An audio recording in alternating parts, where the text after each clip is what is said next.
That's where my baby might be.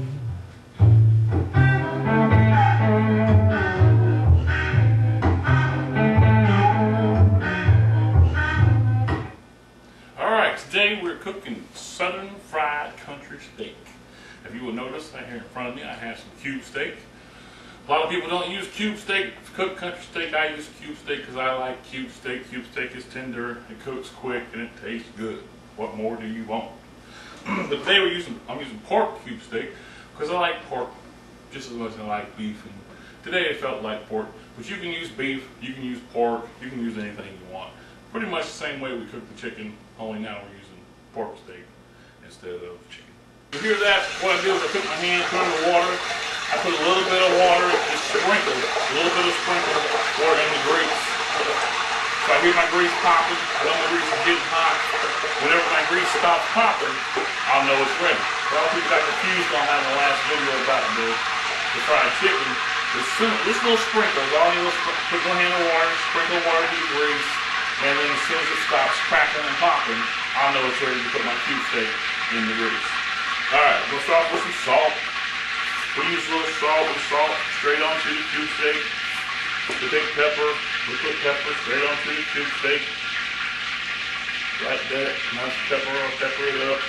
Italian season, just a bunch of different herbs. Oregano, thyme, basil, all kind of good stuff. We sprinkle it generously all over the cube steak. We want to make sure the whole cube steak is covered with spices, so that's where we're going to get a lot of flavor. This is just garlic powder. We're going to put garlic powder all over just like we did the salt and pepper. Garlic powder, just to cover it. We're going to use some onion powder. Onion powder, same thing. We're going to cover it with the onion powder. There we go. And we're going to flip it over. We're going to do the same thing on the other side. We're doing this side. We're going to put the spices on both sides so it's covered in spices. A lot of people will put the spices in the flour. I don't think spices go in the flour. Spices go directly onto the meat so that we can try to keep the spices on the food while we're frying it. We don't want it all to wash off with the flour into the grease. That would just be crazy. Spice it up real good, real good. Now usually I take this and I'll spice it up like this and then take it and put it in the refrigerator and let it sit, 4 or 5 hours in the refrigerator all spiced up and let those spices marinate into the meat. And that meat will taste like those spices throughout, no matter you wash it off or not. It's going to taste like those spices. So we put some pepper on it, salt, pepper, garlic, Italian seasoning, onion, alright? And then we just take it and put it into our flour. If you hear the grease behind me, it's almost stopped crackling. It's starting to say, hey man, I'm getting hot and I'm ready to burn. We don't want to burn our grease. We need to get some food in the grease before it burns. It will be too hot and the grease will be burned up, and we don't want that to happen. Oh, I hear it stop cracking all together. It's over saying, oh, I'm burning, I'm burning. I'm coming to you. I'm going to put 4 or 5 pieces of this cube steak in it, and then it won't be able to burn up no more. And then we just put flour all over cube steak, just like we did there. We flour all. All right, our grease has quit crackling. You don't hear it at all anymore. It's hot. Look at that, sizzling up. We put the food in there. Just start sizzling up. Our grease is nice and hot. It's going to hold our pans will hold about 4 pieces for it probably. We don't use a whole lot of oil, just enough just to barely cover them up just like that. Just want to cover them up. And they don't take long to cook at all. You cook them 3 or 4 minutes on each side and they're done. Just till it's golden brown. That's all we're looking for. So golden brown.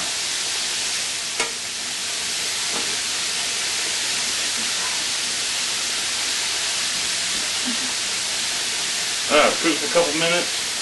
I'm going to flip it over, take a look at it. Cooking nicely. Cooking nicely. I leave my heat on high the whole time I'm doing this. If I feel like maybe it's cooking too fast, I might turn it down to medium high, but you can pretty much leave it on high. As long as you keep your meat in the pan and you're here watching it. You can't leave your food. You gotta stay watching when you cook cube steak because it cooks so quick. Okay, we've been about 5 minutes into it. I'm gonna flip them again. My second time flipping them. Looking like they're getting golden brown color, what we want them to do. Cooking all the moisture out. Leaving the goodness behind. Leaving some goodness in the grease too. I'm going to show you what we're going to do with that grease later. We're going to do something we didn't do last time with the fried chicken. We're going to make some gravy this time. I had a request for some white gravy. I'm going to put some white gravy on top of some cube steak. It's going to be very, very good. I like cube steak. I don't eat cube steak all the time because you're not supposed to eat cube steak all the time. But I like cube steak, especially when you fry it. I don't really know of any other way to cook it. I guess if you wanted to, you could put it in the pan and just fry it regular, but it wouldn't be near as good if you didn't put it in some grease. And the grease that I'm using is just some regular vegetable oil, no trans fat, just regular vegetable oil. Okay, our cube steak is just about done. It's golden brown, you can see. It's nice golden brown. And I'm going to take it out and put it right here on my paper towel on my plate. Let the excess grease drain off of it. And they'll be ready to eat. Like I said, we're going to make a gravy. And we're going to have collard greens and some baked beans along with it. And maybe some rice. I've heard a request for some rice to put the gravy onto. And that's what we could do, I guess. But if you were like 45 years old and a heart attack victim, you probably should stay away from the gravy. Oh, that's good. Golden brown, pretty beautiful. Look at that. Let's take a bite of that. Oh, that's good. Nom nom. That's good. It's a little bit hot too. All right, we got our plate now. I put some collard greens on, baked beans, a piece of cornbread. Then we're gonna take a piece of cube steak and put it on there. You're not probably gonna want at least 2 pieces of cube steak. Put that on there like that. Then take a little bit of that white gravy that we just made. It's a little bit tan. Put it right on top of that cube steak. Oh man, it's gonna be good. I wonder if y'all can see that all right. All right, now tell me that doesn't look good. Baked beans, collard greens, cube steak, gravy, and cornbread. All right, this has been Cooking with Dave. We cooked cube steak and some white country gravy. Very nice, country fried steak, Dave style.